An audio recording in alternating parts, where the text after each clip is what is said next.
হযরত ফাতেমা রাদিয়াল্লাহু তাআলা আনহা মহিলা হাফেজিয়া মাদ্রাসায় ক্যান্টিন উদ্বোধন ও উন্নয়নের আশ্বাস দিলেন ইউএনও। গোমস্তাপুর উপজেলার ১ নম্বর ইউনিয়নের অন্তর্গত হযরত ফাতেমা রাদিয়াল্লাহু তাআলা আনহা মহিলা হাফেজিয়া মাদ্রাসা ও এতিমখানা পরিদর্শন করেন উপজেলা নির্বাহী অফিসার নিশাত আঞ্জুমান অনন্যা এবং ইউনিয়ন পরিষদের চেয়ারম্যান মোহাম্মদ জামাল উদ্দিন মণ্ডল। এই মাদ্রাসায় এতদিন ছাত্রীদের জন্য কোনো ক্যান্টিনের ব্যবস্থা ছিল না। এবার মাদ্রাসা কর্তৃপক্ষের উদ্যোগে একটি নতুন ক্যান্টিন নির্মাণ করা হয়েছে। ক্যান্টিনটি তৈরিতে সহায়তা করেন উপজেলা নির্বাহী অফিসার, নিজ উদ্যোগে আর্থিক অনুদান প্রদান করেন।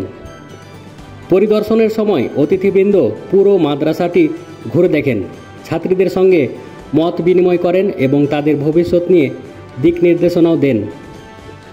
বিশেষ করে ইউএনও নিশাত আঞ্জুমান অনন্যা আশ্বাস দেন, মাদ্রাসার পাশের টিনের বেড়া পাকা করে দেওয়া হবে অচিরেই।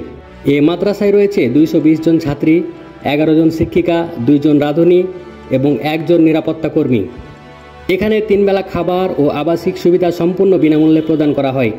নির্দিষ্ট কোনো বেতন নেই বলেই জেলার নানা প্রান্ত থেকে হতদরিদ্র ছাত্রীরা এখানে পড়ার সুযোগ পাচ্ছে। এখানে কেবল হিফজ বা আরবি শিক্ষা নয়, যুগ উপযোগী আধুনিক শিক্ষার ব্যবস্থাও রয়েছে, যা ছাত্রীদের আলোকিত ভবিষ্যৎ গড়তে সহায়ক।